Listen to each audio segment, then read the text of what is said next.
Panskura super speciality হসপিটালে ধর্ষণের অভিযোগে অভিযুক্ত জাহির আব্বাস খানকে তমলুক আদালতে পেশ করল পুলিশ।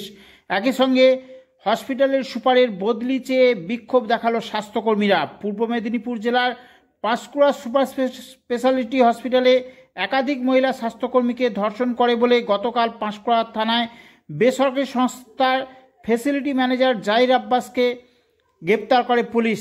জানা গেছে, একটি বেসরকারি সংস্থা অধীনে হসপিটালে ওয়ার্ড গার্ল হিসেবে অনেক মহিলা স্বাস্থ্যকর্মী কাজ করত। তাদের অভিযুক্ত ম্যানেজার বিভিন্ন অজুহাতে ডেকে পাঠাতো, কথা না শুনলে কাজ হারানোর ভয় দেখাতো, সাথে সাথে পরিবারের ক্ষতির ভয় দেখাতো।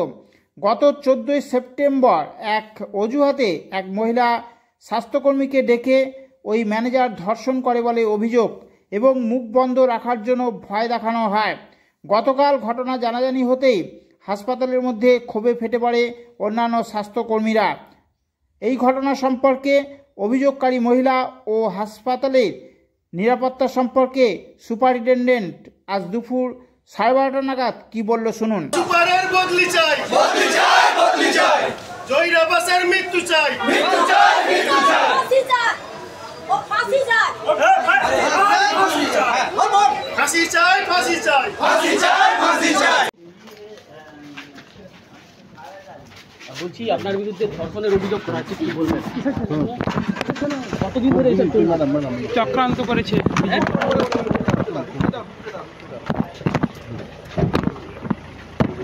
যোগ করেছিলেন গতকালকে, সেগুলো কি বিচারকের সামনে তুলে ধরবেন?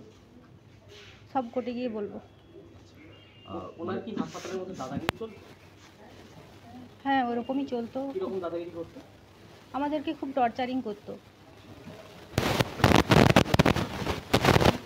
নোংরা হয়েছে নাকি? হ্যাঁ, আমার সাথেও খারাপ আচরণ করেছে। আপনাকে ধর্ষণ করেছে? ধর্ষণ, হ্যাঁ, ওরকমই করেছিল। ধর্ষণ করেছিল না ওরকমই করেছিল? ধর্ষণ করেছিল কি আপনাকে? হ্যাঁ, করেছিল। সেগুলো বিচারকের সামনে তুলে ধরবেন? হ্যাঁ, বলবো। কি চাইছেন? কতদিন ধরে আপনাদের সাজা হোক। আপনাদের সাথে কতদিন ধরে এরকম চলতো? আমার সাথে প্রায় মাস 2 এরকম চলছে। হসপিটালের মধ্যেই পুরো ঘটনাটা ঘটাতো নাকি? হসপিটালের মধ্যে। বলছি, এতদিন কাউকে জানানি তো? আমার সাহস হচ্ছিল না, ভয় দেখাতো সবসময়, ওই কারণে বলতে পারিনি। বলছি, উনি কি কোনো কাউকে, মানে কোনো নেতার অঙ্গভঙ্গি এরকম কাজ করতে বলে আপনাদের? ওটা আমার জানা নেই। কি চাইছেন? আমি চাই সাজা হোক, দোষীর সাজা হোক। একাধিক ধর্ষণ ঘটেছে এই হাসপাতালে, সেটা তো আমি কালকে নিউজ বাইটে দেখলাম এবং অভিযুক্তও বললেন, কিন্তু এর আগে তো কোনো সময় কেউ আমাকে জানায়নি। আপনি তো হসপিটালের সুপারিনটেনডেন্ট, আপনি সর্বোচ্চ পদে রয়েছেন, আপনি জানেন না আপনার হাসপাতালে এত কাণ্ড ঘটে যাচ্ছে? সরকারি হাসপাতাল নিরাপত্তা কোথায়? ছুটির দিনে দেখুন, রবিবার যদি আমরা ওদের ভরসায় থাকি, ওরাই তো আমাদের সিকিউরিটি গার্ড, রিলায়েবল ফ্যাসিলিটি আমাদের security guard, ward girl, ward boy provide করে, স্ক্যাভেঞ্জার। আমাদের সিস্টাররা, আমাদের ডক্টররা ওনার ভরসায় থাকেন। এবার ওনারা যদি এরকম ঘটনা ঘটেন, আমরাই তো এখন নিরাপত্তাহীনতায় আছি। আমার স্টাফ নার্সরা বলছে আমরা স্যার কী করে থাকবো? ওরাই তো আমাদের সিকিউরিটি, আমরা তো ওদের ভরসায় থাকি। আমি কালকে তো তাই শুনলাম যে এরকম নাকি উনি অত্যাচার দীর্ঘদিন ধরে করছেন, এবং এরকম তো যদি করে থাকেন ওনার সর্বোচ্চ শাস্তি আমি সরকারের কাছে, এই পুলিশের কাছে দাবি করব।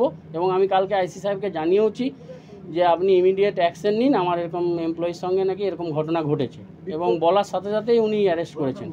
দায় নিচ্ছেন তাহলে?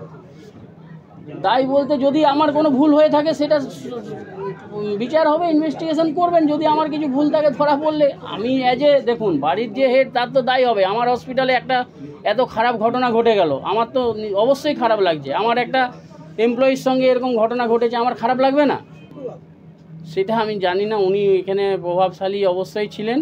কিসের প্রভাব? সেটা তো আপনি বলছেন প্রভাবশালী ছিলেন, কিসের প্রভাব? ওনার প্রভাব বলতে, এখানে উনি কাজ করতেন, ফ্যাসিলিটি ম্যানেজার 133 জনকে দেখছে, বিভিন্ন অ্যাম্বুলেন্স পরিষেবা ছিল, মাতৃযান ছিল, এবং অফিস ভেহিকেলটা ওনারই ছিল।